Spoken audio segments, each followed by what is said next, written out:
He's like, do you have a warehouse or do you have a storage space? I'm like, no, I'm just going to put it in my apartment.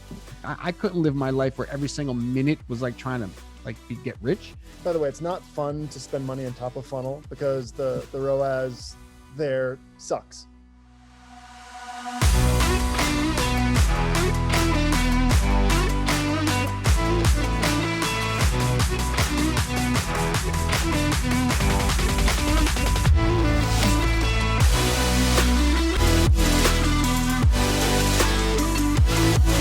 Hey everyone, and thanks for joining us in another episode of eCommerce Uncensored. This is episode 204. My name is Kevin Manel, and I'm here with Jason Caruso. You little tired there? You a little yawn there, buddy? Yeah. Oh, yeah, I'm tired. My son last night, Justin never ever gives us a problem going to sleep, and he was just crying hysterically till like 1 o'clock in the morning. So it's my wife's birthday today, so I let her sleep. I took the monitor and slept with my son. Such an amazing guy. I got to tell you. Such an amazing husband. Yeah. Right. Another really fun interview today with a really, really great story. Christian Schauf with Uncharted Supply Company. Yeah. Yeah, but he's got like a lot of other things going on besides that. Prior to this, he's an interesting, really interesting guy, like one of those most interesting guys, kind of guys, you know what I mean? That commercial, what is that, the Dos Equis commercial? Yeah. Then the other thing that Kevin, we didn't mention, and I forgot to ask him, we kind of closed the interview at the end, but just so you guys have some context, I mean, they're a multi-million dollar business. So he didn't give us exact numbers, but they're a very, very large company. So I just want you guys to have context for when you're listening to what he's saying, because there's a lot to learn from him. Great story. Found out, he found a hole in the market. He started like the Indiegogo thing. He went on Shark Tank. He's got he went through the whole gamut of things you can do as an entrepreneur. So really great interview. So here he is. Enjoy our interview with Christian Schauf of Uncharted Supply Company. Hello, eCommerce Uncensored fans. Sorry for the quick interruption, but it is very important. And this is episode 204. So we are announcing our Facebook ads course giveaway winner. So to be eligible to win, you had to be following eCommerce Uncensored on Instagram, like the post that we had up, tag one friend in the comments, and be a subscriber to our podcast. So I took everyone's names who entered to be in the contest, and I put all your usernames into a wheel randomizer. And we are spinning the wheel to find out who is the winner. And our lovely winner is Lindsay Cruz. Congratulations. Send us a quick DM on Instagram and we'll get you all set up with Jason's Facebook ads course. And for the rest of you, if you guys haven't checked out the course yet, please go to ecommerceuncensored.com/truth. And you will see the course there, and there is still time to sign up. The course is still available, and a lot of people are loving it. So thanks for participating in the giveaway, and let's get back to our wonderful interview. Hey, Christian. Thank you so much for joining us. How you doing today? I'm great. Thanks for having me. So from what I read on some of these websites that my producer sent over to me, you seem like a pretty interesting guy. Actually, one of these articles I read said you're a serial adventurer. I didn't know that, but why don't you tell us a little bit about, I know you have this Uncharted Supply Company that you started, but why don't you first give us a little bit of a background of what you did before that to get to where you are now? I grew up on a dairy farm in Wisconsin. So with that comes, a lot of outdoor stuff, right? And just living that life. Went to school at the University of Wisconsin, got a couple degrees there, a degree from the Berkeley School of Music, played hockey and football growing up. Oh, I was a hockey player. Did you play in college? Yeah. No, I didn't play in college. I had some interest from D3 level schools, but to give up the college experience for D3 hockey didn't seem like the right decision. So right. Yeah, I played a lot of travel hockey. I played in Canada a lot. I was big time hockey. Oh, heck yeah. I mean, I really miss playing hockey, but I had a good experience in college, so no regrets there. But then after school, I worked at a web design firm for a couple of years. I had a little band, and I just kept joking that I'd keep playing in the band until it stopped growing, and it just kept growing. So played in the band for 10 years. I mean, we worked with guys like Prince. We shared a practice space with Soul Asylum. We were in Minneapolis. It was the whole Minneapolis crew. wrote songs with Phil Solom, who his most famous song is "I'll Be There for You," the Friends theme. We did 3 albums. I think we played in 30 some countries.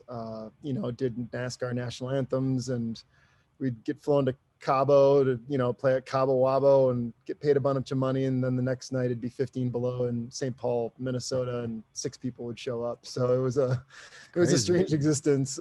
Sometimes you felt like a hero, and sometimes you kind of wondered what you're doing with your life. But towards the end of that, we got asked to go play for the troops overseas. That turned into 39 trips for me to the Middle East, mostly Iraq. Our band played 150 shows. We were named Armed Forces Entertainers of the Year. But the real cool thing that we did is we figured out how to deliver entertainment to all the joint security stations and forward operating bases, which basically what was happening is the Army was renting huge old PA, like Motley Crue style PA systems that would only fit into a C-130 or a C-17, so they could only go those landing strips. And then all these little bases where they actually needed some R&R, we're not getting anything. So we figured out how to kind of hot rod speakers and do all the stuff so we could make a really small footprint that would fit into a Black Hawk helicopter, which allowed us to drop bands in like these 300 tiny bases. And so a big part of my life then was flying around, like guiding the Pussycat Dolls through Iraq, or Hoobastank, or the Spin Doctors. We did a BMX thing called Bikes Over Baghdad. We build skate parks at bases and do action sports shows, and then leave the ramps and the bikes for the guys. And so that was kind of almost a decade of my life. When I was at home, I helped start a cider company called Crispin, which we sold to Miller Coors. So Joe Herron started that. I was employee number 1 for the first 2 years and sold it in about year 4 or 5. And then I was doing a lot of work for like Harley Davidson, GoPro, you know, really great brands out in the world, learning, you know, how they think about things, and did a lot of really meaningful work for them. Ended up taking a job in California after a while.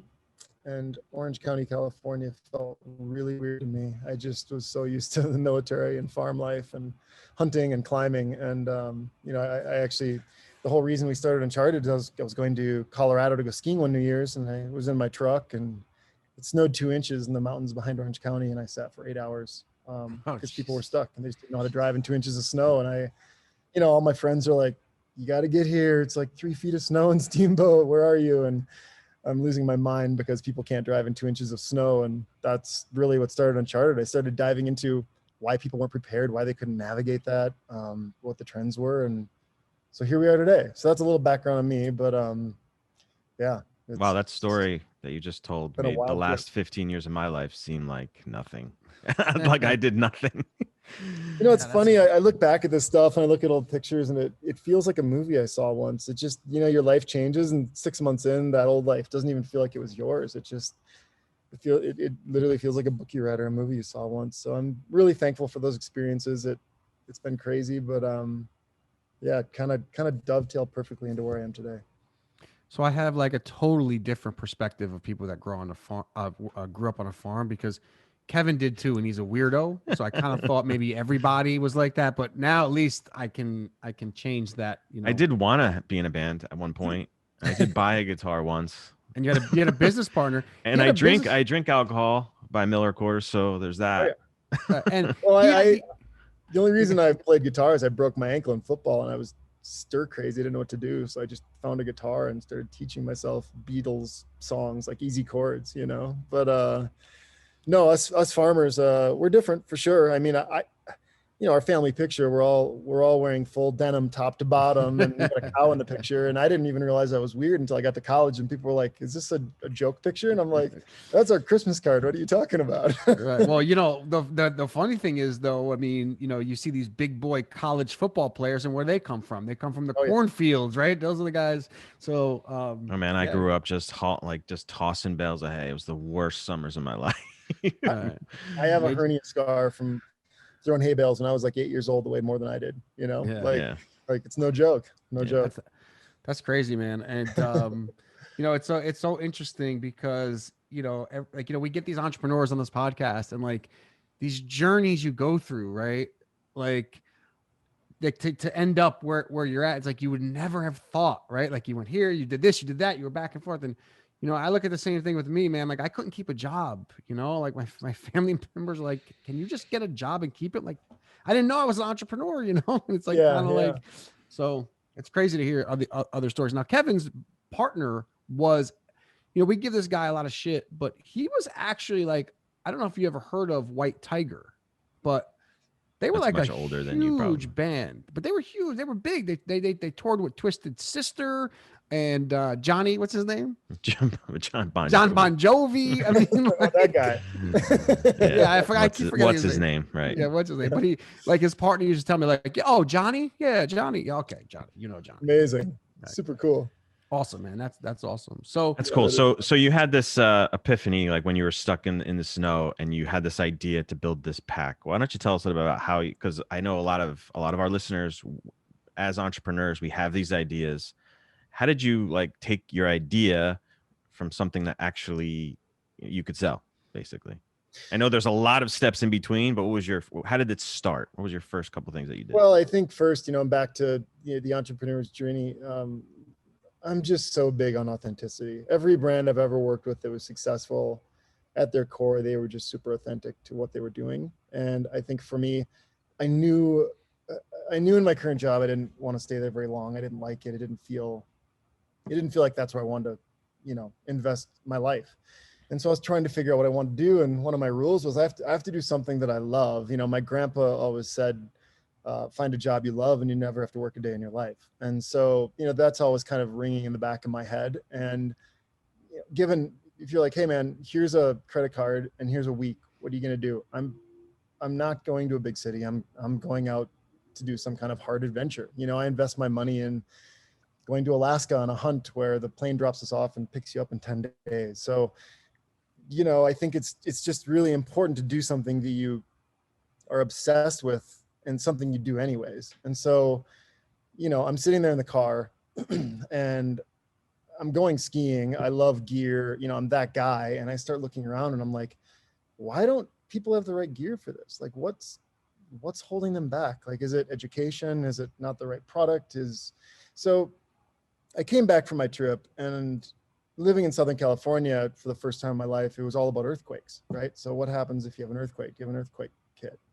But the snow thing made me realize, wow, it's a lot more than earthquakes, right? It's kind of overpopulation, political unrest, traffic jams, whatever. And it really took me down a path. So it was a lot of research. And when I got to a point where, you know, I always kind of feel like there's that one inflection point where you have to decide you're either all in or you're not going to do it, right? But up until then, it's fun to just think about, and it's fun to, you can collect and you can move as slow as you want, and you can get data together and you can think about it. And so I was visiting with a lot of my friends, guys that had guided me up some of the biggest mountains in the world, and my hunting guides and my friends that I'd met, you know, on military trips. And I'd always ask them the same question. I'm like, hey, I'm thinking about doing this. It seems like the stuff in the marketplace is really crappy. There's no name brand. It's commodity stuff. It feels cheap. And so I know how to, you know, I've been around a lot of brands. I know how to build a brand, or I've experienced there, but you know, like, what is the right product? Like, how do we build the best thing in the world? And what I would ask them is say, hey, I don't want to know what you have for you. You're an expert, but what would you give your 10-year-old son if you weren't there and something happened? You know, like, how do we make something so simple that there's this huge audience, this addressable market that could use this, and it doesn't feel too specific or too professional, and it also doesn't feel worthless, right? Like, how do you make something work? And it's like Apple, right? It's like, I remember I used to have an MP3 player. It had like 85 buttons. Then the iPod came out, and it's like, whoa, like, look how simple it is, and now anybody can use it, right? It's like a mouse. It's just, oh, you move your hand and the thing moves. So how do you make something that's easy to use, that's effective, that people want? And we just kept tooling with that idea until we came up with our first product. And I built a couple prototypes, and, you know, you're investing a couple $1,000s here and a couple $1,000s there. And I was fortunate to have that money and be able to do that. And then it got to a point where it's like, am I going to do this or not? Because now we have to order inventory, and I don't have any investors. And I mean, you could always go out and get them, but at that point I was like, I'm going to bootstrap this. And I burned the ships at one point. I just put my life savings in and ordered 1,000 units, and then did an Indiegogo campaign. So I know that's backwards. Most people would do Indiegogo, get the money, and then they would do it. But the way it worked out, it was coming up to Christmas and the holidays, and I knew that was the time to sell. And I thought, gosh, okay, if I have to order 1,000 of everything, if I can sell half, you know, probably got most of my money back, and then I've got something to focus on moving forward. That was scary. I remember coming back to when I was in Venice, California at the time. I had like 1,100 square foot apartment, and the guy I was ordering from, I'd worked with in previous companies. He's like, "Do you have a warehouse, or do you have a storage space?" I'm like, "No, I'm just gonna put it in my apartment." I came back one day from a run, and there was like 47 boxes of paracord that was taking the entire hallway up that somebody just dropped there. And that got really real. I'm sorry, it wasn't paracord, it was wet wipes. And I remember taking them inside, and I did the math on, if the company failed, how long I wouldn't have to buy toilet paper. It was like 47 years or something. But there comes a point where you have to commit. And I really like burning the ships, because if I half-ass it, there's a good chance I'll just change my mind or go a different way. But when your life savings is in something, you have to figure things out. And they always say, invention is necessity is the mother of invention, right? And I think that's just the best way to put yourself in that situation. So what's really interesting about your story and about what you're saying is that, Kevin and I, we own 3 businesses. We have this podcast, we have this wildlife photography business, and we have our like a marketing agency.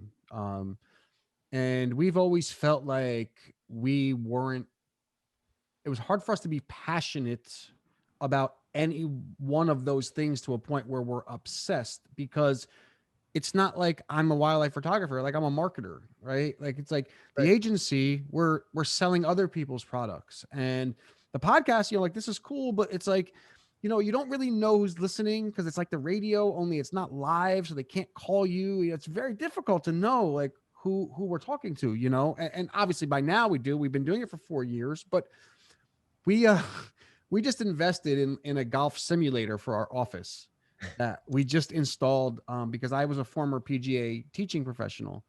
And, I'll be honest with you, like I love my wildlife photography business, but it's hard because it's not my passion, right?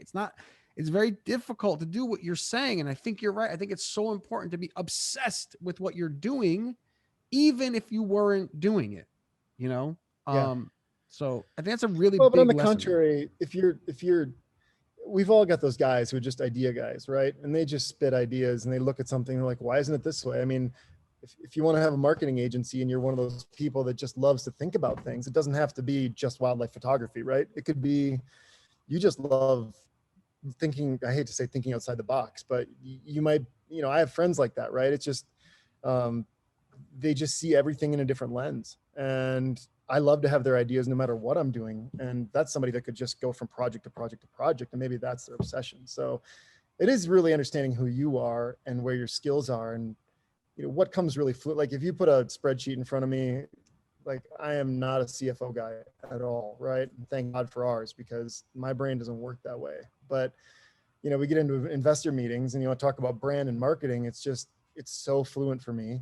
And then they start asking me about numbers, and I just go, Mike, take it away. Because, and that's his thing. It's the same way for him, right? Like I was gone one time, and he had to go kind of pitch the brand somewhere. And he was like, I don't know how you do that. And I'm like, that's how I feel about what you do. Right. So it is really just kind of finding what's core to you and what you're really good at. Well, Kevin and I are the complete antithesis of each other, right? Kevin is like I want to sit at the computer and I want to like bang out projects and I want to get shit done, right? Like that is Kevin's personality. And my personality is like you. Like I'll go up and I'll talk about whatever you want to talk about. I won't study it. I won't think about it. I'll just talk about it, right?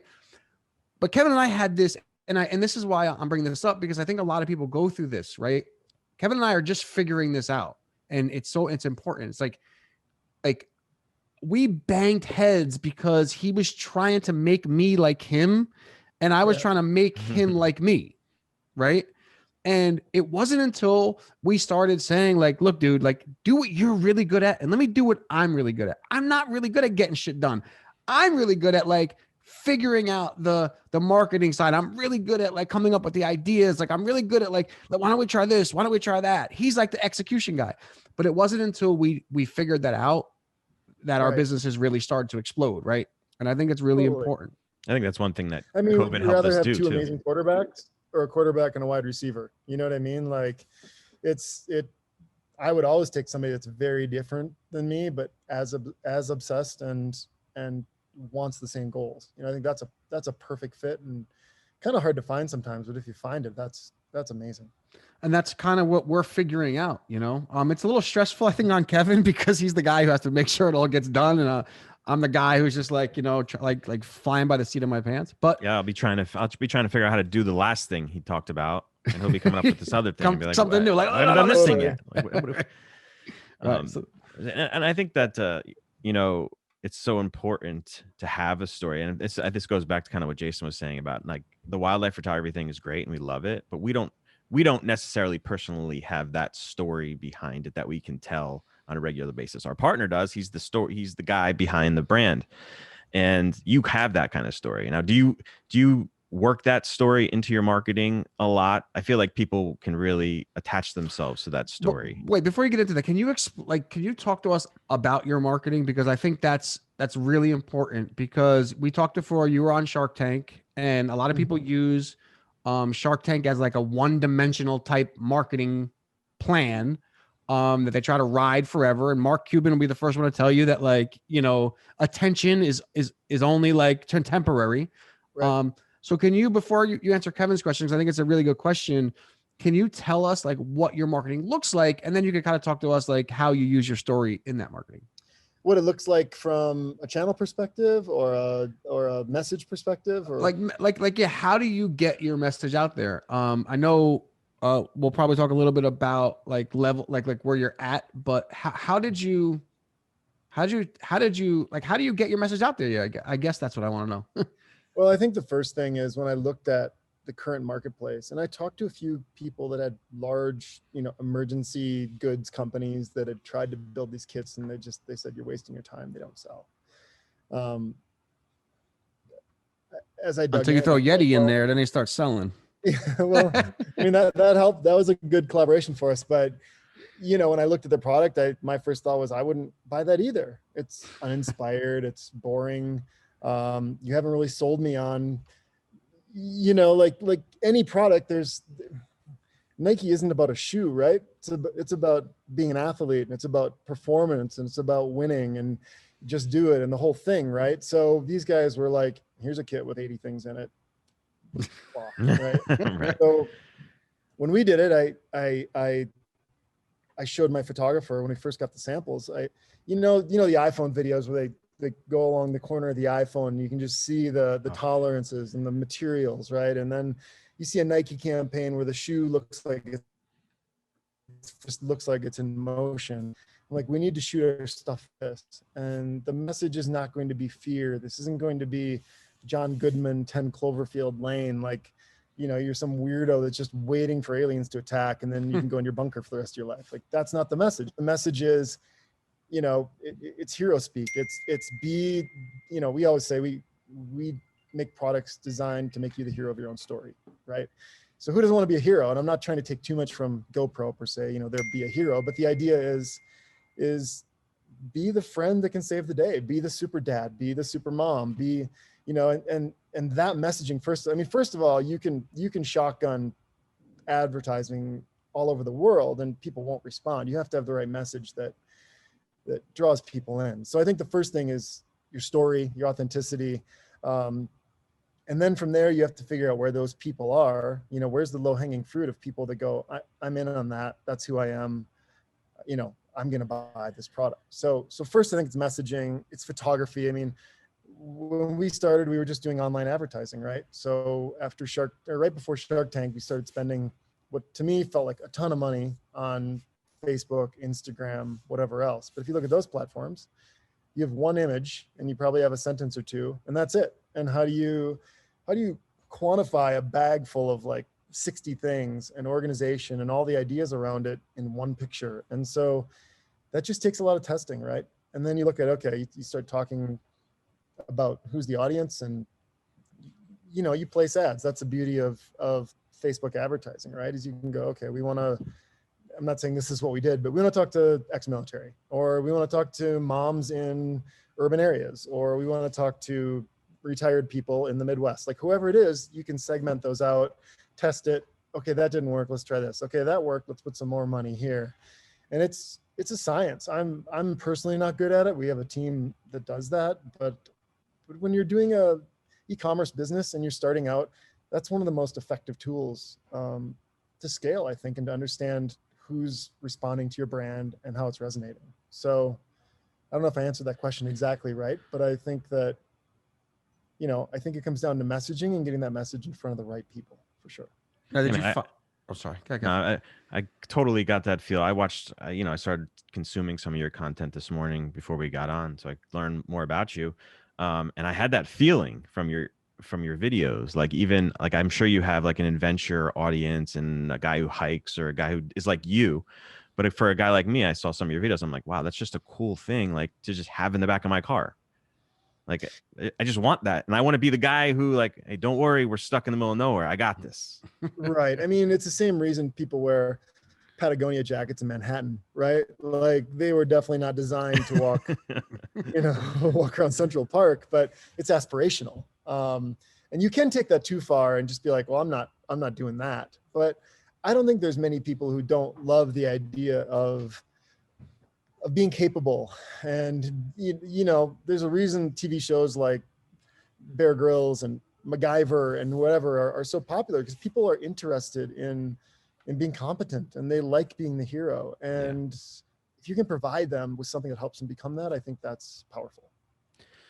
Yeah. So speaking of, just to go back to Shark Tank a little bit, because before, like Jason said, before we got on, you had mentioned, these companies that go on and they expect like this is going to be their, their savior. And like I said, I see some of these really cool products that even get funded by Shark Tank. And then I try to check them, 3 or 4 years later after I see the episode, and they're just non-existent. You had mentioned like a funnel that you have to kind of create around the show itself.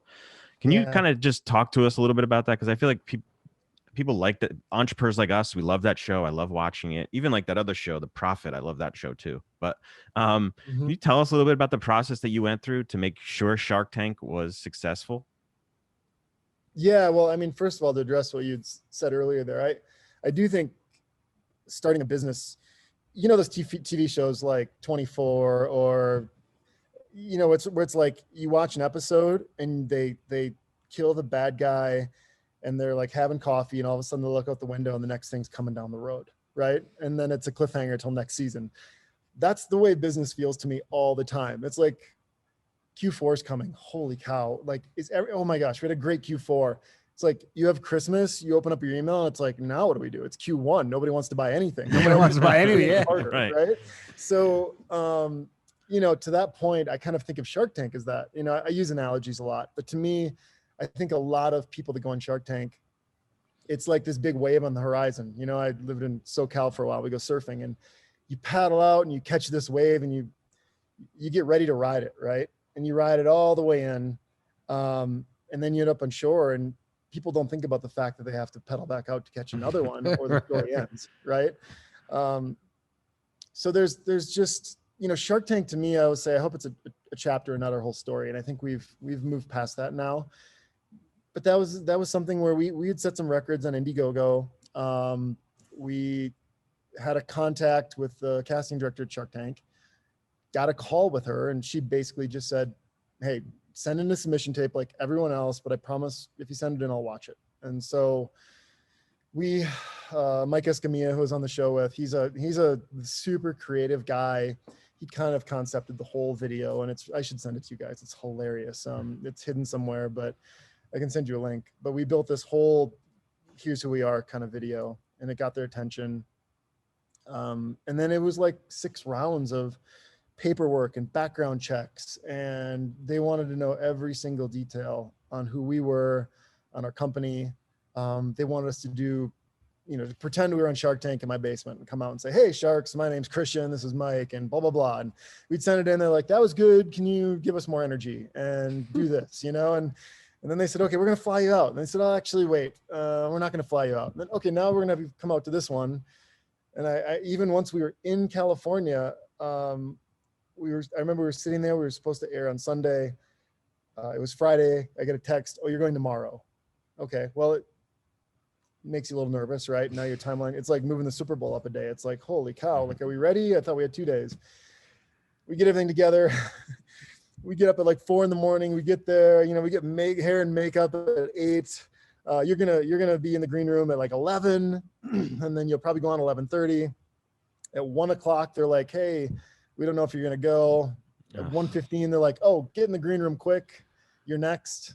We're in the green room. They're putting mics on us. We're kind of pre-gaming a little bit, and then they're like, oh, these guys are taking a while. We don't know if you're gonna go today. And I'm like, oh, do we come back tomorrow? No, today's the last day of filming. We'd send you home. Maybe we bring you back in 3 months. Jesus, what like, a pain in the so ass. you're thinking about that, and I'm like, oh, they finished. Go, So that was kind of the lead up to walking down that hallway, and I don't know if they do that just to mess with you or if that is just the way TV is, but that was crazy, right? Probably a little bit of both. Yeah, probably a little bit of both. I mean, we did go in the room with the sharks before to set up our display. They were in the other corner of the room. We didn't talk to them. So people always go, did you talk to him before? Was this real? Like, it's very real. That door opens, you walk down the hall. And what I've heard is they say, coming down the hallway is Christian and Mike, and they write down your names. So, and you walk in and away you go. It's the first time they've heard about you. So, it was a pretty fun experience. We filmed for an hour. I think our segment was like 9 minutes long. So they really chop it down. They move things around. If you watch our episode, it feels like they built my sentences at times. I sound like I'm very choppy when I'm talking. And I think they were actually trying to either make it more concise or create the sentence they wanted. But it was really intense. One crazy thing that I think people would love to hear is, I signed an NDA. I hope I don't get in trouble for this, but I think it's been long enough now. But you walk in and for 90 seconds, you stand there before you say anything. And you just look at the sharks and they look at you. And these cameras are just panning around, right? And in hindsight, what they're doing is they're creating those massive pregnant pauses when a shark asks something, and then they cut to this entrepreneur that looks like a deer in the headlights, right? Like, what better time than to grab that shot when you're walking in just staring at these people and you're not supposed to say anything. So I told Mike, I'm like, just smile, man. Don't look scared. like don't give them anything. And our segment was so short. I think it was probably because they didn't have a whole lot to work with, because we just kind of like tried to make sure we were thinking ahead. But yeah, it's interesting because when you're watching it, you notice those pauses. Like the shark will say something and there's just pause where it's a deer in headlights, and you're like, I can't imagine he's just paused like that and not saying anything, thinking about it. And, it could be, or it could be the beginning, but my guess is it's probably that beginning. Yeah, but it's TV though. I mean, like, and that's the problem with those kind of shows. It's like, it's at the end of the day, it's still TV, and they're making a show, and yeah, I mean, they invest in some companies, and that's great, but it's entertainment, and they are masters at making it look entertaining. It's just a fact. Yeah, and you got a deal, right? Yeah, and that was the beauty of having Mike on the show, because he kept saying over and over, he's like, Christian, remember, at the end of the day, all they care about is making a great TV show. He's like, just whatever you do, make it crazier than you think it should be, because that will get us on the air. Yeah, we agreed to a deal on the show. We got double what we were going and asking for. We didn't end up finalizing the deal, and due diligence and things changed, and we thought it was best to kind of go another direction.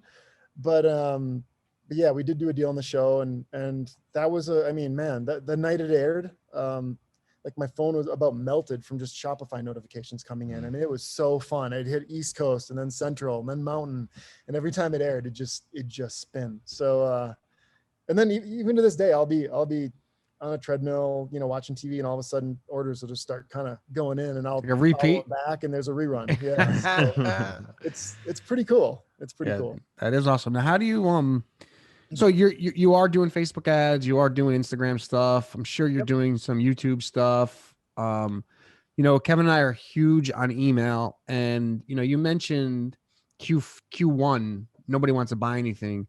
We're going through like a really, and like we're very open about what we make, what we don't make. I mean, Kevin and I built this podcast on being very just transparent.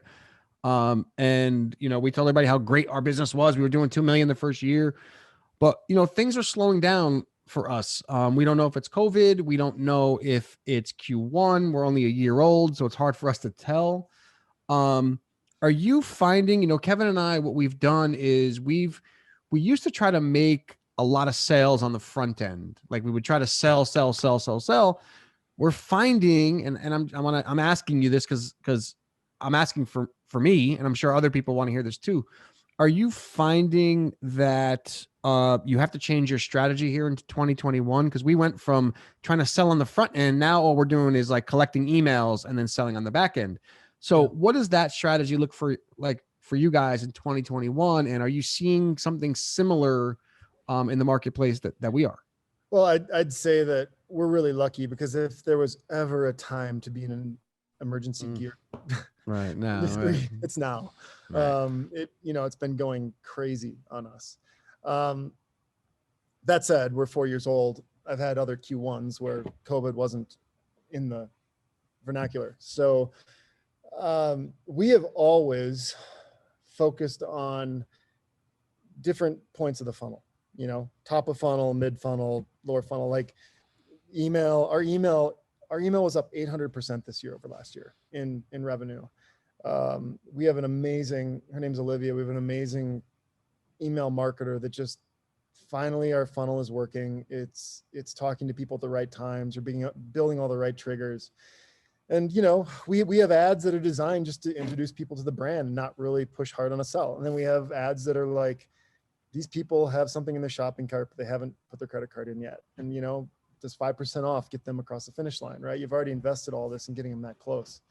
So, I think, and it's, by the way, it's not fun to spend money on top of funnel, because the ROAS there sucks, right? Mm-hmm. It's like you're getting a 1.2 or a 0.7 or something like that. I was gonna say, if you get a 1.2, you're doing all right. Pretty excited. Yeah. If you're spending money, I mean, we're spending 90,000 a month. So at that rate, or at that spend, we always tell everybody, like, stop listening to the gurus. If you're spending 5,000 a day, 10,000 a day, and you can get a 1.1x return, you're doing pretty well. So especially with you guys, if it's a digital thing and you don't have any other costs. Now for us with real, with kits that actually cost us a couple $100 to assemble, we got to make sure that we're profitable in the end. When you look at the cost of goods and you look at the ad spend and you look at the shipping and the packaging and the fulfillment and everything else. So that's where digital is really exciting, right? Like if you can just stay above a 1, I always tell people it's like a slot machine. If you put in $1 and got $1.50 back, how many times are you going to do that? As much as you can. You're going to do that all day long, right? Right. For us, it's a little bit different because our prices fluctuate and demand fluctuates and all that. But, but you have lifetime value though, too. I mean, you could sell them another pack. You could sell them other things. I mean, we have one thing. I just have the magazine. So my lifetime value almost comes like day one, So I think you're right. You have all the other costs, but you do also have the opportunity to make that $500 sale $1,000 lifetime value. So I think it's kind of like, there's pluses and minuses to every business.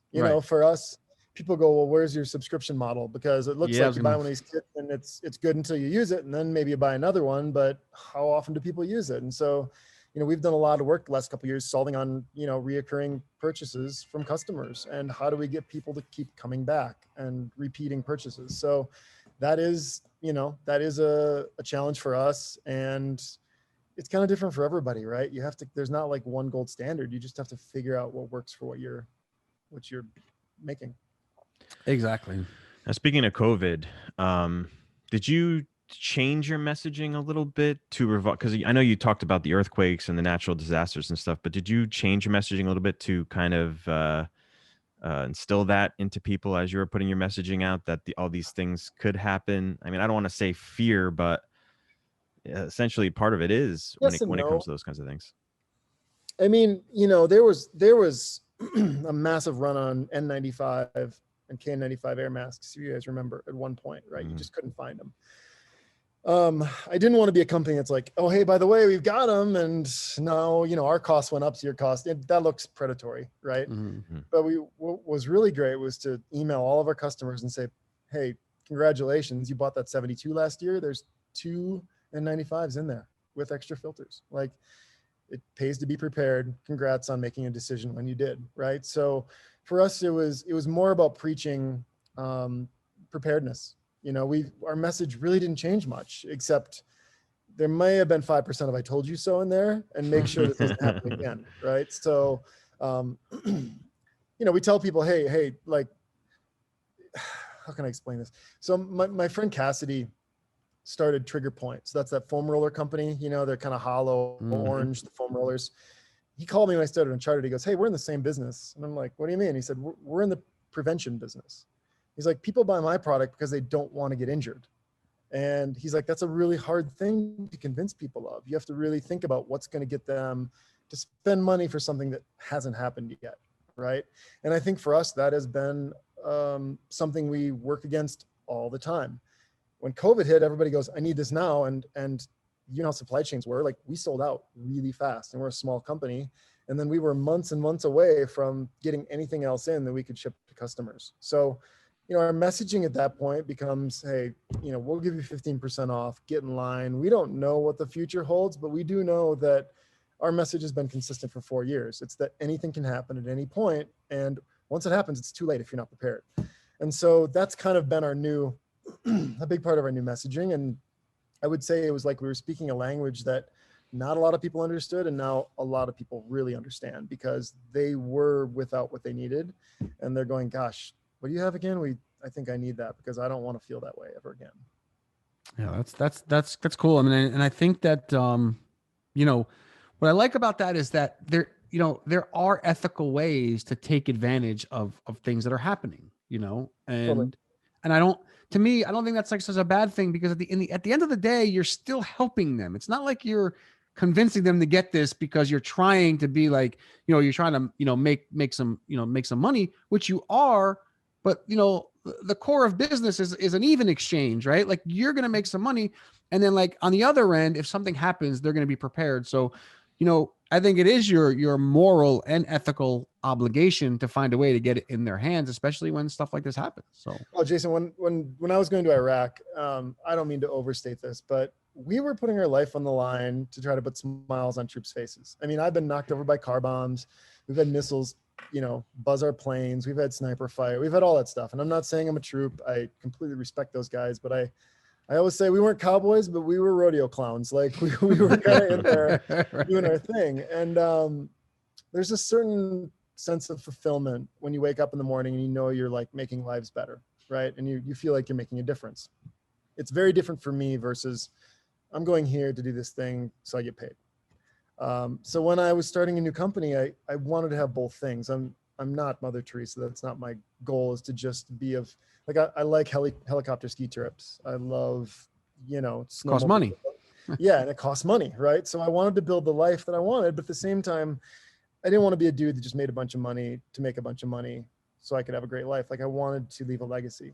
And so I think when that becomes your ethos and that becomes the baseline for why you're doing what you're doing, it informs how you message everything. And I do think the customers are smart and they pick up on that. They know when it looks like a land grab and people are trying to make a buck. And in our situation, we've been preaching this message for 4 years. We've been living it. We've been donating products before we took $1. And yeah, I'm very transparent about we're in business to make a profit, but that's not enough. Like I really think, like an investor asked me once, you know, what's the end game? And I said, my goal is to make the world a safer place. And if we do that, that happens at incredible scale, right? 100 kits out there is not going to change a game, but 100 million kits. Just think if everybody in Southern California had one of these in an earthquake now you have a ton of people who can not only take care of themselves, but probably help somebody else. And that frees up first responders. And that's a change at scale. So that's our goal here, is like, how do we get these in people's hands? And oh, by the way, if we sell that many, we're going to be stoked. So, you know, that's how I think about that. Like, it's not enough just to pad your pocket. Like, you should be doing something that gets you excited to wake up in the morning. And we did that when we were trying to figure out, you know, for the longest time with the journal, the Wildlife Photography Journal, like, how do we be a part of this, you know, without being weird? So we just said, like, look, every single order we get, we're going to donate 10% to COVID relief. I mean, and that's what we did. I mean, that's about the only thing we could do. And, you know, it was transfer money to a cause. And so that's what we did. And we felt like it wasn't slimy. We felt like, you know, we donated a lot of money. We donated thousands of dollars, you know, to COVID. Yeah. So it felt good. That's well, awesome. I think even beyond that though, Jason, I was just thinking about like, you know, we're not obviously saving lives with our journal, but we just recently like reached out to our customers and we asked them to kind of like do a little video testimonial. just to kind of get an idea of what they were thinking and how we can make things better. And some of the people were just like, man, I just love being part of this community, man. I'm like, with this pandemic, I'm like sitting by myself. It's just so nice to, get emails from you guys, and it just makes you feel good. It's more than just a product. And I think you can pull that out of almost any brand that has a message like yours, which is really cool.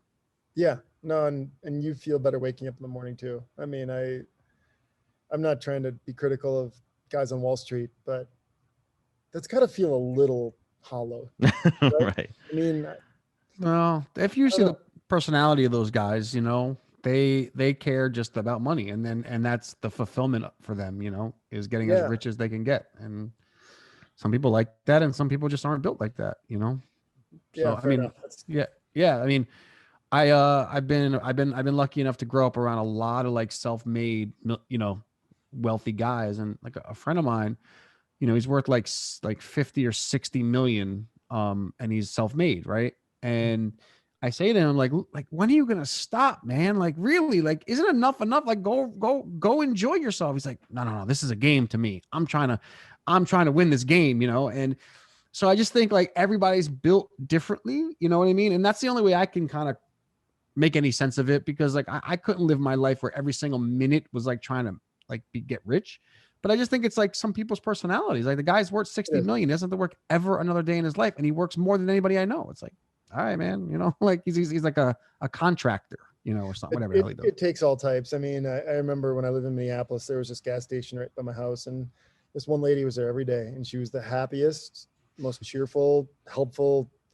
And every day, like, wow, thank God there are people like that, because I can't imagine being that happy doing that job, but she was completely fulfilled. And so, yeah, takes all types, right? I mean, I don't want to minimize anybody, but no, but it is, you're right. I agree with you, man. I agree that that's kind of hollow. I mean, you look at like movies like Boiler Room, and it's like, how do these people just screw everybody over just to get rich, And like, to me, what's the point of that?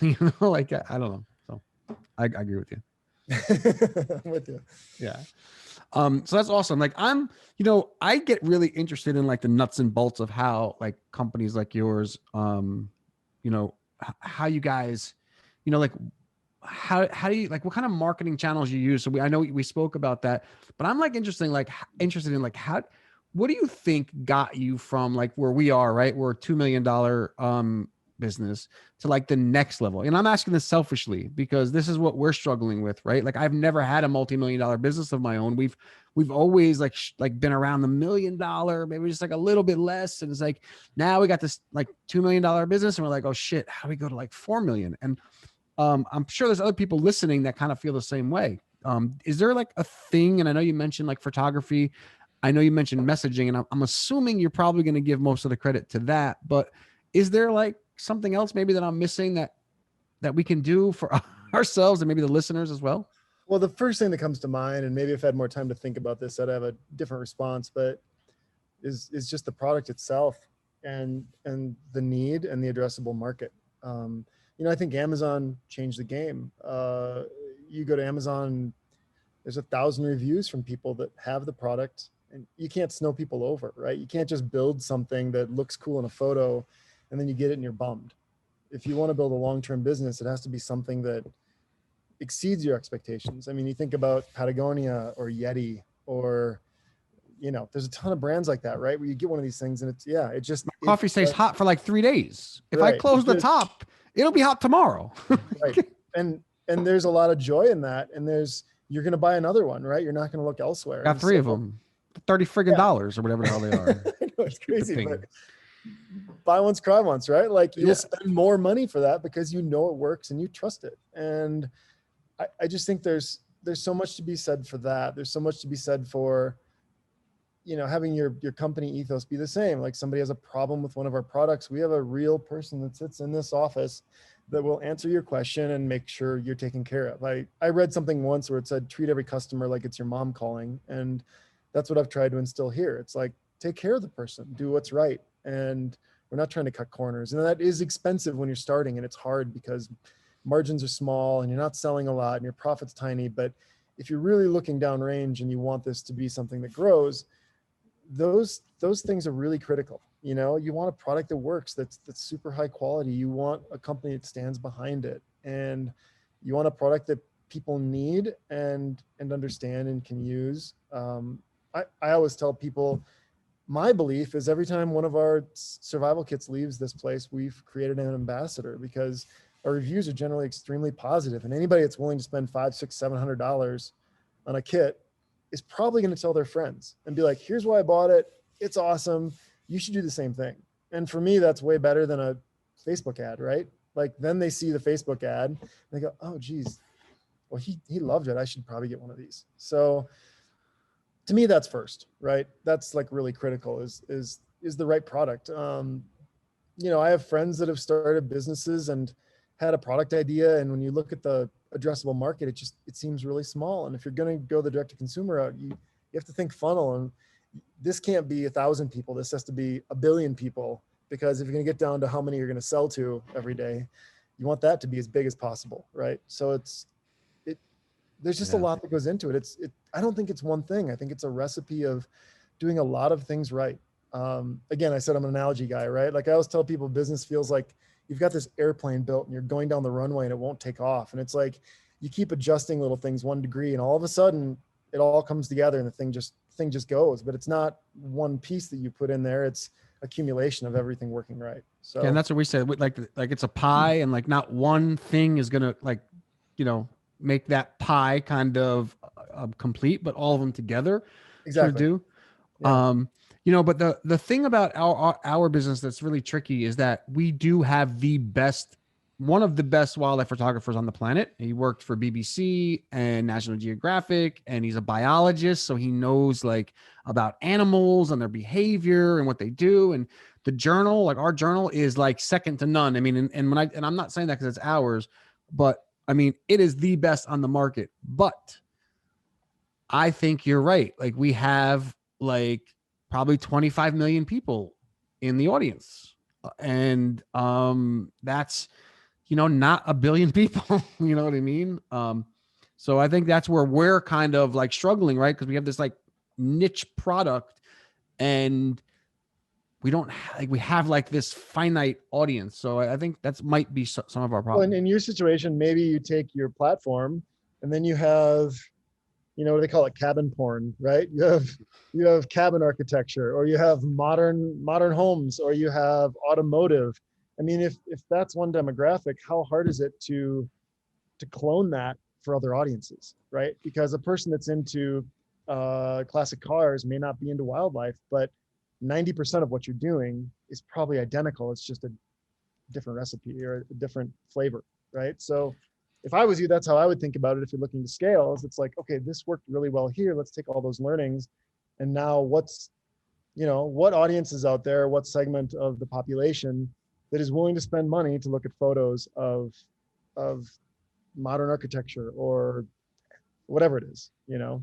Yeah, we were actually thinking about going the e-com route, is like start selling physical products that they would buy in their, you know, like as a wildlife photographer. You know, I've always felt like you have to have more than one product to scale, right? Like I felt like it's very difficult. You have one product, you know, you could scale. I mean, would you say 2 million is scaling? I don't know, 90,000 a month. I mean, it's not the most, but I mean, we're getting there. But I think it's great. I mean, a lot of companies never get even past 100,000. You know, you get into a couple $1 million in sales. I think you've proven there's a fit, and now it's just about growing it, but it's an idea that has legs for sure. And that's we did our profit was $1 million. So I mean, like you said, we had another guy on our podcast has like a $25-30 million ecom business. He's like, dude, he says exactly what you said. He says, if you can make $100,000 in profit, you're doing better than 95% of every other business out there. Uber has never made a profit. Right. So on paper, you guys are way ahead of Uber. Right. Yeah. So that's awesome, man. And you know, I love like hearing like guys' stories like you know, because, you know, you bootstrapped it, you know, it's kind of like, it's like close to our heart because that's kind of how we do everything. Yeah. And it's nice to hear like ethical people doing the right thing. It's also nice to hear that there is no real magic formula that everybody thinks that there is, right? It's just a lot of hard work, testing, making things better, trying something new, and oftentimes it's like the thing that you don't think of that's really what does it, right? Like your photos, like, hey, look, here's the product. There's the product. You're gonna buy it, yes or no? But like, no, let's actually put it in a way that you're using the product, and it kind of like changes a lot of stuff. So that's awesome. I mean, you never know what's going to set you off, right? And I would say twice a month have some conversation. I'm like, wow, is this the moment? A conversation with Ford Trucks about putting our products in the Broncos. Or last week, I kid you not, I got a direct message on Instagram from somebody that follows me. Said some of my husband's friends are in town. They want to come by and talk to you for a few minutes. And I said, I don't know who it was. I'm like, sure, I'm here. 3 dudes from SEAL Team 6, and they have a business where they train SWAT, police, whatever it is, and they want to build soft goods. And now we're going to build 2 products together. And I don't think that's the end game for us right there, but how freaking cool. That's your DNA right there, man. That's your DNA. I mean, you went overseas, right? This is how you started the whole thing. So. Yeah. And again, I go back to authenticity. Like, who would you follow into a dark night more than those 3 guys, right? And if we can work with them and then that story gets told, who knows who that resonates with, where our company now is in somebody's lens that it wasn't before because they heard of us that way. So again, it is hard work. It's just every day showing up, making it better, 1% better. I mean, you're either getting better or you're getting worse, right? My high school football coach, who I hated, always used to say that, but that's the one piece I agreed with. It's like, you either get stronger or you get weaker. And I think if you keep compounding strength, you're going to find your way forward. You just have to keep figuring out what that is. And I think just like you said, the authentic nature of what you're doing is just the key. It's like treating every customer that you get like they're a person, like almost like they're your friend. Is like I saw like a video that you did of I think you were doing an unboxing video, and you were just started saying how like, COVID's crazy right now. We have some inventory not issues, but some of your packaging might be different. Yeah. And just being upfront with them, treating them like you're not getting anything past them. They're going to notice it. Just tell them. And that's kind of the best way to deliver the message. And we're doing our best. We're going to screw up, and we have screwed up, and you have to just own it and get better, right? And communicate that. I think the world's getting a little more like, they jump to conclusions. They're willing to, yell faster, I would say, but I still think the right approach is, like you said, just be transparent. Say, here's where we are. Our shovels are going to be a different color. Our thought is you'd rather have this than not, and hopefully green versus black is okay with you. Not talk to us, but here's what we're doing. And you're always going to have 1 or 2 people that are chirping, but for the most part, people go, cool, got it, thanks, appreciate your hard work. Does color really matter at the end of the day when you need the friggin' thing? To about 2 or 3 people, it really matters apparently, and we hear from them. But I think you talk about Amazon changing the world. I think that's how you not necessarily compete, but that's how you can be different. Or your big brands, Nike and Apple, is like by having that personal connection to your audience is how you can actually compete with them or stay on the same level as them. Yeah, I heard somebody say like, if you want to grow your business fast, like do the opposite of what like everybody else is doing, right? Like, and that's how you'll stand out, which is pretty interesting when you think about it. Yeah. I mean, I think a lot of people just want to they're looking for the silver bullet, right? And they're willing to cut corners and improve profit margins and go quick, but it doesn't last long. So, I don't know. I mean, at the end of the day, I'm a farm kid from Wisconsin, and that's how I was raised, and so that's how we're trying to do this. And it's sad that maybe we are standing out because we're just doing our best to be honest and communicate. But if that's what it takes, great. That's how we're going to do it. Yeah, man, that's awesome. I think that's deep down too. It's like, I remember when Jason and I first started working in our agency, like I couldn't, take money from customers if I knew I couldn't do something for them. Like it just wasn't in my nature. And I think that, rings true with every brand, having that kind of, ethical thought process between how you treat everybody. So right. It's very cool. Christian, thank you so much. It's been an awesome story. Where can everybody find you? I mean, I'm on your website now and I see this great picture. You got to tell everyone how to go see this picture. Yeah, no, it's Valentine's Day is coming up, and so we had some fun with a photo shoot with one of my buddies. So yeah, check that out. UnchartedSupplyCo.com. And you can find us anywhere, Instagram, YouTube, Facebook. Just type in Uncharted Supply Co. My handles are all just Christian Schauf, so you can look me up there. And come say hi. We appreciate all communication, and we're here to help. So this is awesome, man. I think this is going to be a really popular episode. I think people love hearing stories like yours, and I think you've been really cool guy to have on, and I think that people like that. It's usually how we get the most feedback is like, oh, that guy was really cool, or that girl was really cool, and I think this is going to be one of those. I really appreciate you sharing what you shared with us, because I know this podcast is for our audience, but really I like learning from other people. Yeah, totally. No, that means you're doing the right thing, right? It's authentic. It's what you love. So yeah, exactly. So there you go. Look at the dog. Cool. I got a pit bull who just drives me nuts around here somewhere. Yeah. But yeah, man, I wish you all the luck, and thanks for doing what you're doing. It's awesome. Thank you so much, Christian. Thanks for the opportunity. I appreciate it. All right, cool. That was awesome. Great interview. He was really just a down-to-earth guy with an amazing story. Like I said, made my life seem boring. Yeah. Well, you tell me all the time I'm boring anyway. You are boring. You're boring too. You had the same job since you were like 10. No, I had a few different jobs. I worked at a golf course. I worked at a drugstore. I worked with my dad when he was a roofer. In the marketplace that has nothing to do with you being 15 or under. Is it bad to have a career longer than a few months like you did before I rescued you out of the gutter? Yeah, right. You have to. I wasn't the gutter actually, but you gotta get some experience under your belt. I mean, that's why I came in and rescued you from the gutter after 13 years. It's mutual, right? Now we've done all kinds of. Now I've done the same job, but I've done all kinds of things now. Right. But yeah, that was awesome. Now we got our golf simulator. Now I got a golf simulator. What's next?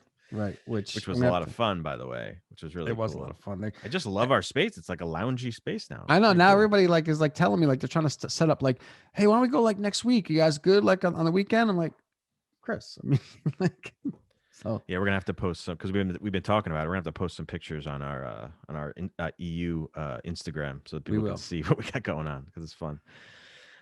So anyway, yeah, that was really fun. Fun interview. I look forward to staying in touch with him. So make sure you check him out at UnchartedSupplyCo.com. But thank you guys so much for listening. This has been episode 204. And as always, you can check us out at eCommerceUncensored.com. We'll talk to you guys real soon. Later.